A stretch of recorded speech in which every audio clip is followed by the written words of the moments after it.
Hello दोस्तों, नमस्ते, प्रणाम। क्वेश्चन माने वालों के बीच में एगो हम शिव जी के गीत लेके आयल बनी जौन बहुत ही सुंदर वाला जवाब बा। तो चलिए आपन प्यार दुला आशीर्वाद दल मत भुलाम लोगिन और कमेंट बॉक्स में जन बताएं कि गाना वालों के कैसन लागल। तो चलिए रोज सुनने के बीच में हम शिव जी के गीत सुनावे जाता है। मांग लो वरदान, मांग लो वरदान, शिव के मंदिरवा में जाई के। मांग लो वरदान, मांग लो वरदान, शिव के मंदिरवा में जाई के। मांग लो में सास ससुर के, मांग लो में सास ससुर के, ससुरा के सिंगार, ससुरा के सिंगार, शिव के मंदिरवा में जाई के। मांग लो वरदान, मांग लो वरदान, शिव के मंदिरवा में जाई के।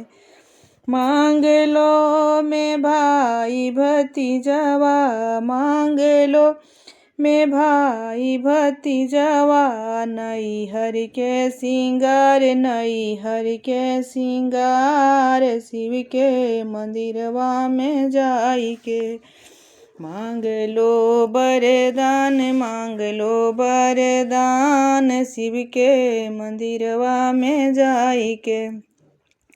मांग लो में गोदी के बालकवा, मांग लो में गोदी के बालकवा, गोदिया के सिंगार, गोदिया के सिंगार, शिव के मंदिरवा में जाई के।